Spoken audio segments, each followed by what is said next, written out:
Captain Ethan Reeves of the human exploration vessel Starseeker stood on the bridge, his eyes fixed on the swirling nebula displayed on the main view screen. The colorful gases twisted and churned, creating an ethereal light show against the backdrop of space. "Captain, we're picking up a distress signal," announced Lieutenant Kira Nakamura, her fingers flying over her console. "It's faint, but it's definitely coming from within the nebula." Ethan's brow furrowed. "Can you clean it up?" Kira worked for a moment before shaking her head. "Not much, sir. It's badly degraded. All I can make out is that it's not human in origin." "Alien life," breathed Dr. Zara Okafor, the ship's xenobiologist. Her dark eyes sparkled with excitement. "This could be first contact, Captain." Ethan nodded, his mind racing. Their mission was one of peaceful exploration, but venturing into an unknown situation could be dangerous. Still, someone out there needed help. "Helm, take us in," he ordered. "Shields up, weapons on standby. Let's hope whoever sent that signal is still alive." As the Starseeker glided into the nebula, visibility dropped to near zero. Tendrils of cosmic gas caressed the ship's hull, creating eerie shadows on the bridge. "Signal's getting stronger," Kira reported. "I'm picking up a small vessel dead ahead, about 500,000 kilometers." Ethan leaned forward. On screen, the view screen flickered to life, revealing a sleek, organic-looking craft. Its hull was a pale green, almost translucent, with what appeared to be pulsing veins running along its surface. But even from this distance, Ethan could see the damage. Great rents torn in the ship's side, flickering energy discharges arsing across its hull. "Life signs?" he asked. Dr. Okafor consulted her instruments. "Faint, but present. I'm reading at least a dozen, maybe more. Their biology is fascinating. Plant-based, if I'm not mistaken." "Plant-based?" Ethan echoed, surprised. "Indeed," Zara confirmed. "Their cellular structure is more akin to vegetation than anything we'd consider animal life. Remarkable." Ethan stood, tugging his uniform straight. "Well, plants or not, they need our help. Kira, hail them." After several tense moments, a weak signal came through. The view screen filled with static before resolving into an alien face. Ethan found himself staring at a being that looked almost like a living flower. Delicate petals framed a face with large, almond-shaped eyes of deep purple. The alien's skin was a soft green, with intricate patterns that seemed to shift and change. "This is Captain Ethan Reeves of the Earth vessel Starseeker," he said, keeping his voice calm and reassuring. "We've received your distress call. How can we assist you?" The alien's petals quivered, and a melodious voice filled the bridge. "I am Lyra, first botanist of the Florian research vessel Verdant Seeker. We are in grave danger. Our ship was attacked, our engines destroyed. The radiation from the nebula is killing us." Ethan's jaw tightened. "We'll get you out of here. Prepare for emergency transport." As the crew sprang into action, Ethan couldn't shake a feeling of unease. Who had attacked the Florians? And why? As the first shimmering forms of the alien refugees began to materialize in the Starseeker's cargo bay, he knew their peaceful exploration mission had just become far more complicated. The rescue operation moved swiftly, with Dr. Okafor overseeing the medical needs of the Florians as they were beamed aboard. Ethan stood in the cargo bay, watching as the last of the alien refugees materialized. There were 14 in total, all bearing the same plant-like characteristics as Lyra. "Captain," Lyra approached, her movements graceful despite her obvious exhaustion. "We cannot thank you enough for your aid, but I fear we may have brought danger to your doorstep." Ethan raised an eyebrow. "The ones who attacked you?" Lyra nodded, her petals drooping. "They call themselves the Harvesters. They see us as nothing more than resources to be exploited. Our people have been fleeing them for generations." Before Ethan could respond, the ship rocked violently. Kira's voice came over the comm. "Captain, 3 unknown vessels just dropped out of FTL. They're charging weapons. Ethan's blood ran cold. He locked eyes with Lyra, seeing the fear reflected in her alien gaze. The harvesters had found them. Red alert. Ethan barked as he sprinted for the bridge. All hands to battle stations. As the Starseekers' klaxons blared to life, Ethan knew that the real challenge was just beginning. They had saved the Florians from certain death in the nebula, but now they faced a threat that could doom them all. With a grim determination, he prepared to face whatever the universe threw at them next. Captain Ethan Reeves burst onto the bridge, his mind racing as he assessed the situation. The viewscreen showed 3 menacing vessels, their hulls dark and angular, a stark contrast to the organic beauty of the Florian ship. Status report, Ethan demanded, sliding into his command chair. Lieutenant Kira Nakamura's fingers flew over her console. 3 harvester ships, Captain. Heavy armor, multiple weapon banks. They're hailing us. Ethan nodded grimly. On screen. The image shifted, revealing a being that sent a chill down Ethan's spine. The harvester captain was a cyborg, more machine than flesh. Cold, metallic eyes stared out from a face crisscrossed with circuitry and implants. Alien vessel, the harvester's voice grated, devoid of emotion. You have interfered with our harvest. Surrender the Florian specimens immediately or be destroyed. Ethan's jaw clenched. This is Captain Ethan Reeves of the Earth ship Starseeker. The Florians are under our protection. We will not surrender them. The harvester's eyes narrowed. You do not understand what you are protecting, human. The Florians are not sentient beings. They are resources, nothing more. Stand aside, or share their fate. With a gesture, the harvester cut the transmission. Ethan turned to his crew, seeing determination mixed with fear on their faces. Tactical analysis, Kira, he ordered. Kira shook her head. It's not good, sir. Their ships outgun us significantly. In a straight fight, we don't stand a chance. Dr. Zara Okafor spoke up from her station. Captain, the Florians' biology might give us an edge. Their plant-based physiology allows them to absorb and redirect certain types of energy. If we could harness that... Ethan nodded. Work with engineering. See if you can rig up some kind of defense. Kira, evasive maneuvers. Let's buy ourselves some time. As the Starseeker dove and weaved through the nebula, Ethan's mind raced. They were outgunned and outnumbered, trapped between the harvesters and the deadly radiation of the nebula. But he'd be damned if he'd give up without a fight. In the engine room, Dr. Okafor worked feverishly alongside Chief Engineer Marcus Chen and Lyra. The Florians' delicate tendrils intertwined with the ship's systems, creating a bizarre fusion of technology and biology. It's working, Zara exclaimed as the ship's energy readings began to fluctuate. The Florians are absorbing excess energy from our systems and redirecting it to strengthen our shields. Marcus grinned. Brilliant, but will it be enough? On the bridge, Ethan watched as the first harvester ship opened fire. Energy beams lanced out, striking the Starseeker's shields. But instead of buckling, the shields seemed to shimmer and grow stronger. Shields holding at 120% capacity, Kira reported, amazement in her voice. Whatever they did down there, it's working. Ethan allowed himself a small smile. Good. Now let's see if we can turn their energy against them. Weapons, target the lead ship's propulsion systems. Fire when ready. The Starseeker's phasers lashed out, energized by the Florians' unique abilities.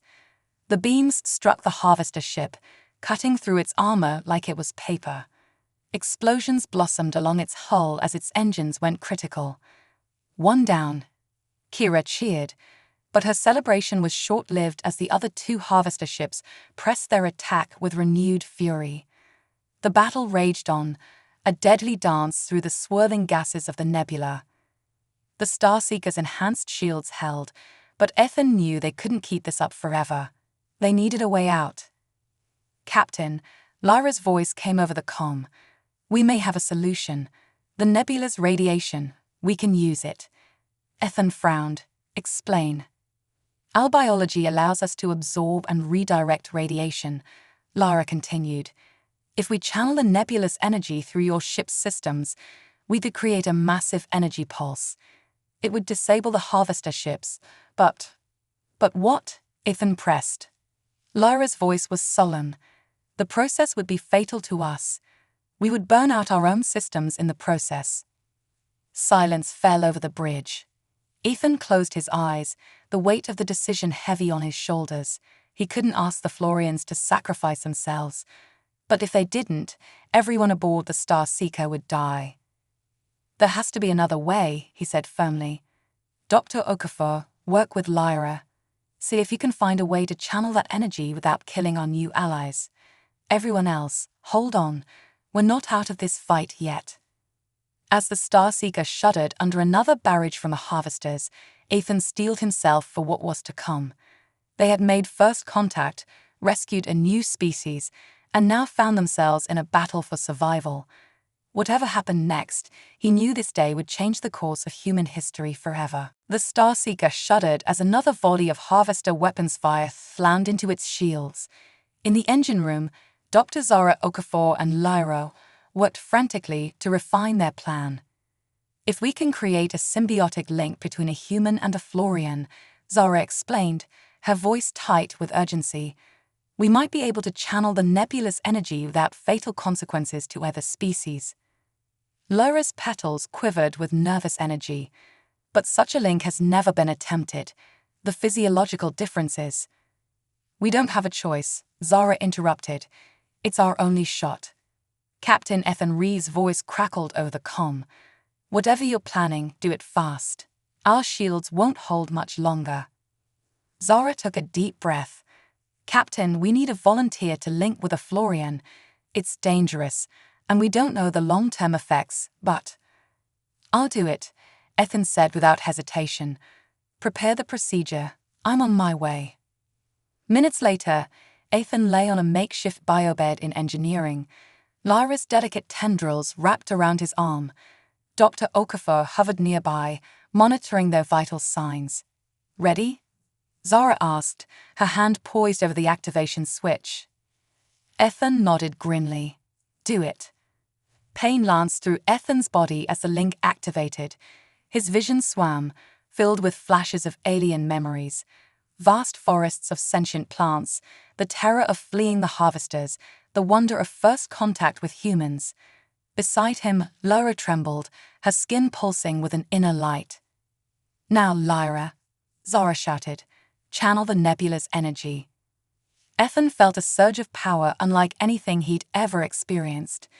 The ship's systems came alive around him, pulsing in time with his heartbeat.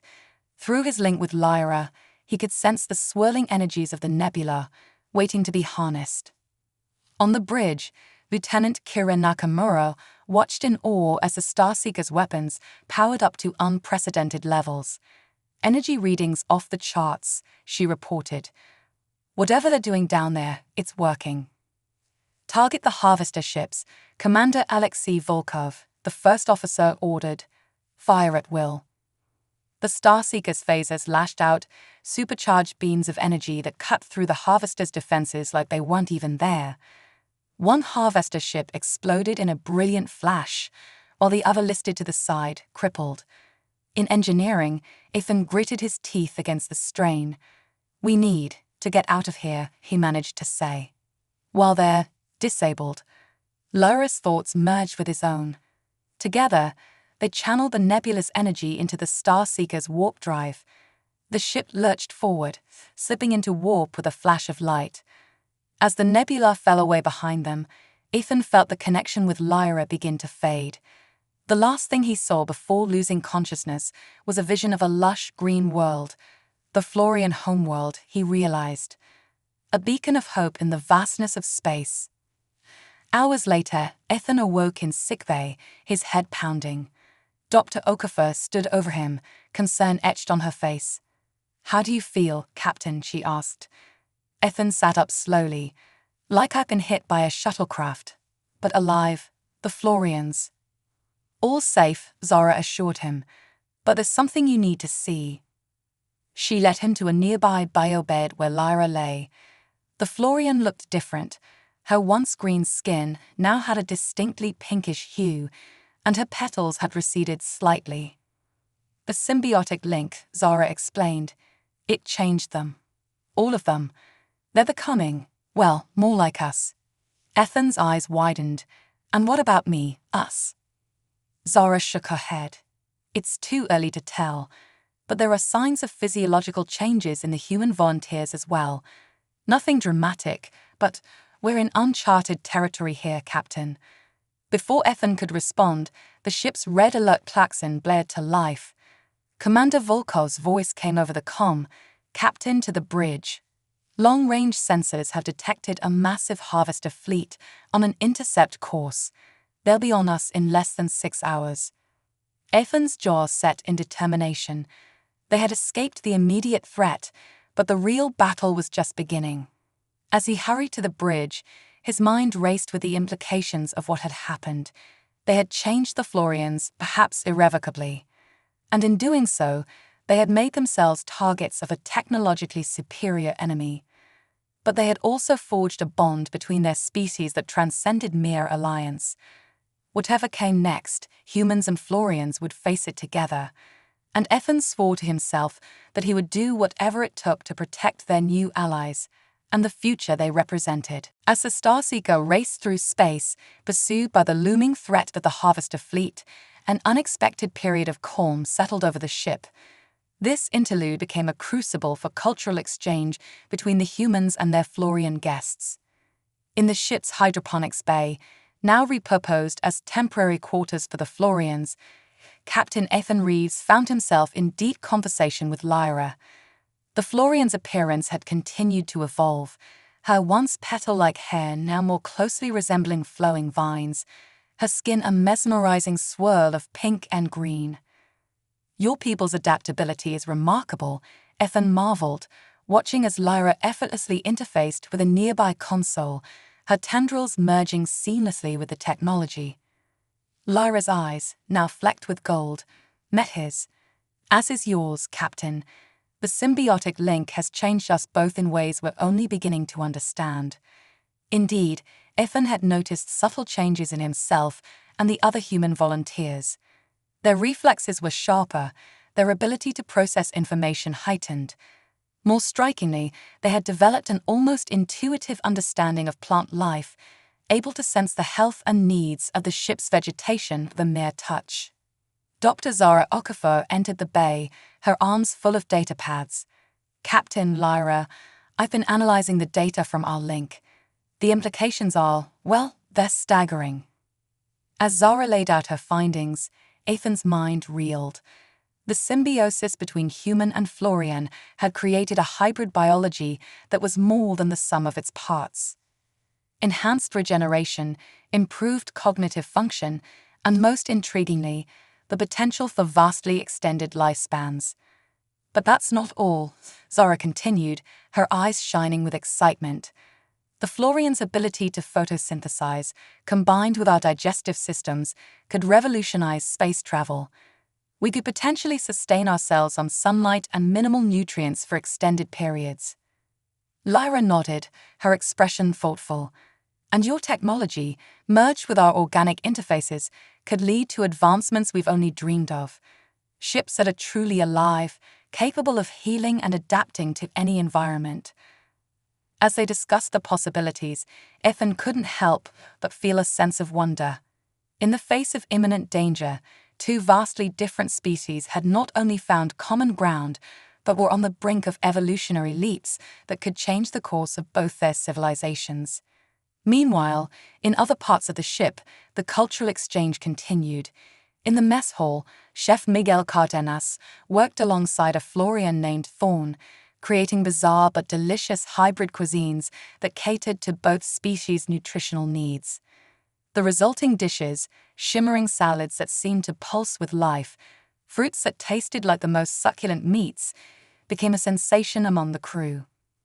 In the engineering department, Chief Engineer Marcus Chen collaborated with a Florian engineer called Fern to integrate organic components into the ship's systems.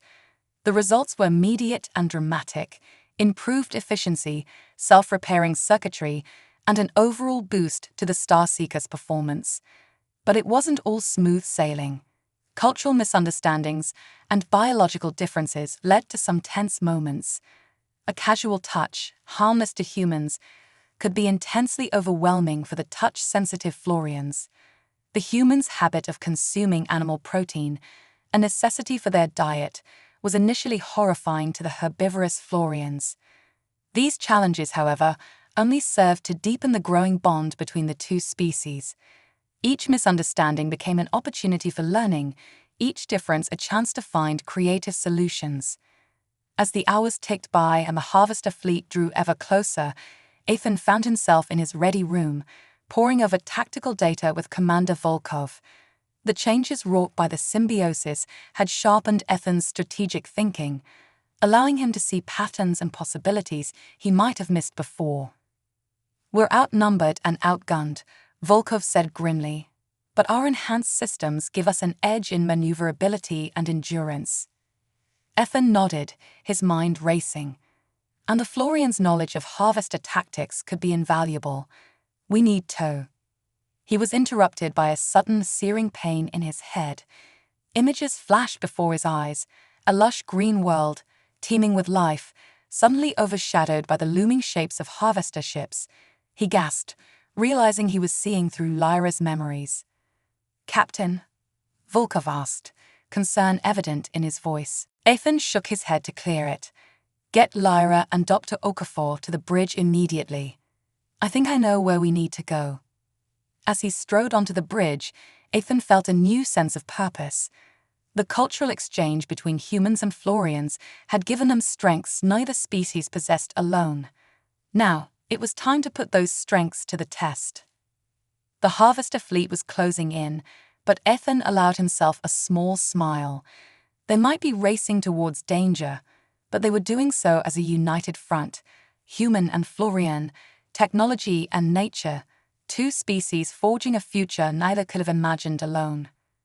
As the stars streaked by on the viewscreen, Ethan squared his shoulders. The real battle was about to begin, but for the first time since this journey started, he felt truly ready to face whatever the universe threw at them. The bridge of the Starseeker hummed with tension as Captain Ethan Reeves outlined his audacious plan. Lyra stood beside him, her vine-like hair gently swaying as if caught in an unfelt breeze. "The visions I experienced," Ethan explained, his voice tight with urgency, "they weren't just memories. They were a beacon, a call for help from the Florian homeworld." Dr. Zara Okafor leaned forward, her eyes wide. "You're suggesting we head directly into harvester-controlled space. Captain, with all due respect, that's suicide." Lyra's melodic voice filled the room. "Not necessarily. Our world, Verdana, has defenses we've kept hidden for generations. Ancient technologies merged with the living planet itself. If we can reach it, activate those defenses. We could turn the tables on the harvesters," Ethan finished. "Not just save ourselves, but strike a blow that could change the course of this conflict." Commander Volkov frowned. "It's a massive risk. We'd be flying blind into enemy territory, and we don't even know if these defenses still work." "Which is why we're not going in alone," Ethan said, a glimmer in his eye. "Kira, send out a coded subspace message to Starfleet. Tell them everything. Request immediate backup." As the crew sprang into action, Ethan felt a familiar presence in his mind. He turned to see Lyra looking at him intently, her thoughts brushing against his consciousness. "You're worried," she said, not a question but a statement. Ethan nodded.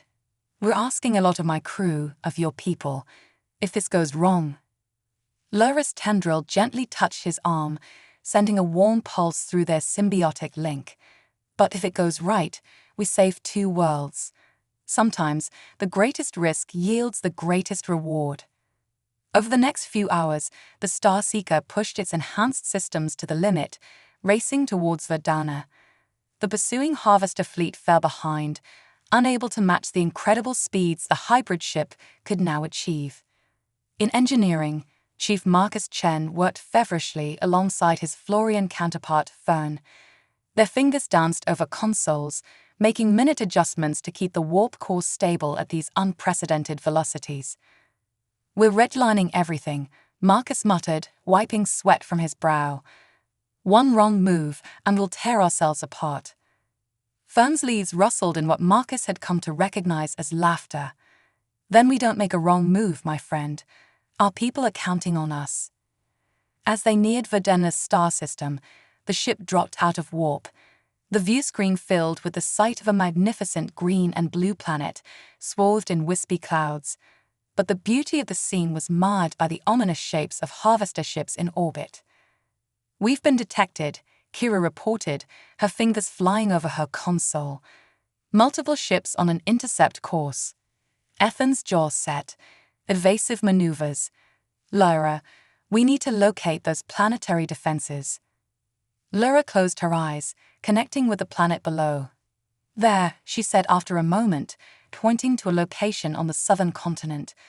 "The control center is there, hidden within the Great Forest." "That's our target," Ethan declared. "Kira, plot a course. All hands, prepare for atmospheric entry." The Starseeker plunged into Verdanna's atmosphere, its hull glowing red-hot as it carved a fiery path through the sky.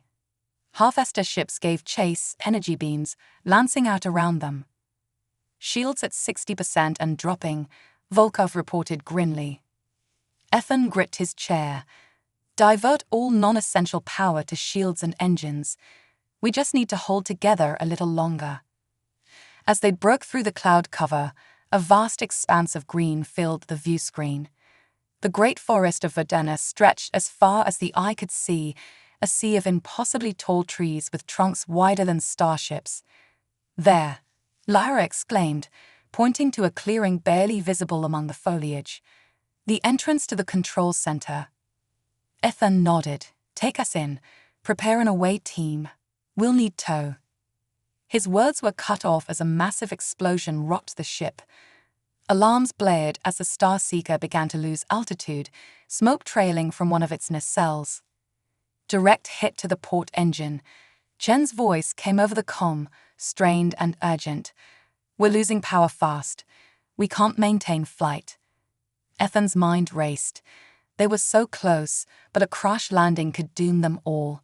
As the ship plummeted towards the forest canopy, he knew the next few moments would determine not just their fate, but the fate of two worlds. "All hands, brace for impact," he shouted, his eyes locked on the rapidly approaching tree line. The Starseeker's destiny, and the future of human-Florian alliance, now hung by a thread. The Starseeker plunged through the canopy of Verdanna's great forest, massive branches snapping like twigs against its hull. Inside, the crew held on for dear life as the ship careened towards the ground. At the last moment, Ethan felt a surge of energy through his symbiotic link with Lyra. The Florian's eyes glowed with an inner light as she interfaced directly with the ship's systems. Suddenly, the Starseeker's descent slowed, cushioned by an invisible force. They hit the ground hard, but the impact was far less catastrophic than it should have been. As the dust settled, Ethan turned to Lyra in amazement. "The forest," she explained, her voice filled with wonder. "It recognized me, recognized us. It helped." There was no time to marvel at this revelation. Harvester ships would be upon them soon. "Everyone who can move, grab emergency gear and evacuate," Ethan ordered. "We need to reach that control center." As the crew emerged from the battered Starseeker, they found themselves in a clearing surrounded by trees taller than skyscrapers. The air was thick with the scent of alien vegetation, and strange, bioluminescent creatures fitted between the branches. Lyra led the way, her connection to the planet guiding them through the dense undergrowth. The hybrid crew, humans and Florians, working in perfect sync, made swift progress despite the challenging terrain. They had barely covered a kilometer when the first harvester ground forces appeared. Cyborg troops, more machine than organic, crashed through the forest with little regard for the life around them. "Take cover," Ethan shouted as energy beams sliced through the air. What followed was a running battle through the alien forest. The Starseeker's crew used their newfound abilities to full effect. Humans with enhanced reflexes darted between trees, laying down precise fire. Florians manipulated the very plants around them, creating barriers and traps for the pursuing harvesters. As they neared the entrance to the control center, a massive harvester walker emerged from the tree line, its weapons primed to obliterate everything in its path. Ethan turned to Dr. Okafor. "Zara, remember that theory you had about channeling energy through the symbiotic link?" She nodded, understanding dawning in her eyes. "It's risky, but it might be our only shot." Ethan grabbed Lyra's hand, feeling the familiar surge of connection. Around them, other human Florian pairs did the same. Together, they reached out to the forest itself, drawing upon the ancient power that flowed through every root and leaf. A blinding light erupted from the joined crews, coalescing into a beam of pure energy that struck the harvester walker. The machine stuttered, its circuits overloading, before collapsing in a shower of sparks. With the path clear, they rushed into the hidden entrance of the control center. Inside, they found a vast chamber filled with technology that seemed to blur the line between mechanical and organic. Lyra approached a central console, her tendrils intertwining with the controls. "The defenses," she breathed. "They're still active, just dormant. We can awaken them, but..." "But what?" Ethan pressed. "It will require a full symbiotic meld," she explained. "Not just between us, but with the planet itself. The strain could be significant." Ethan met her gaze, seeing his own determination reflected there. "Whatever it takes," he said firmly. As harvester forces began to breach the entrance, Ethan and Lyra stepped onto a raised platform in the center of the chamber. The rest of the crew formed a protective circle around them, fending off the encroaching enemy. Ethan felt Lyra's consciousness merge with his own, and then something far greater, the living essence of Verdana itself. Images and sensations flooded his mind. The birth of stars, the slow dance of continents, the intricate web of life that covered the planet. With a thought, ancient defense systems rumbled to life. Across Verdana, massive cannons emerged from mountain peaks, electromagnetic pulses rippled through the atmosphere, and swarms of organic drones took to the skies. In orbit, the harvester fleet found itself suddenly outmatched. Ships fell from the sky, their systems fried or hulls breached by weapons they couldn't comprehend. On the surface, the invading ground forces faltered as the very planet turned against them. Vines erupted from the soil, entangling cyborg limbs. The air itself seemed to become hostile, corroding their mechanical components. As the tide of battle turned, Ethan felt his consciousness begin to fade, the strain of the meld overwhelming his senses. Just when he thought he couldn't hold on any longer, he felt new presences join the link, the entire crew of the Starseeker, human and Florian alike, lending their strength. With one final push, they activated Verdana's ultimate defense. A pulse of energy radiated from the planet's core, harmless to organic life, but devastating to the harvester's technology. Across the system, the invading forces crumbled. As the meld faded and Ethan's vision cleared, he found himself supported by Lyra and surrounded by his cheering crew. Outside, the sounds of battle had been replaced by an almost reverent silence. "We did it," Lyra said softly, her eyes shimmering with emotion. "Verdana is safe. We're all safe." Ethan nodded, his voice hoarse. Not just safe, united. In the days that followed, as Starfleet reinforcements arrived and the full extent of their victory became clear, the true impact of what had transpired began to sink in. The alliance forged between humans and Florians had not only saved Verdana, but had opened up new possibilities for both species. The hybrid biology they now shared promised advances in medicine, space travel, and environmental restoration that neither race could have achieved alone.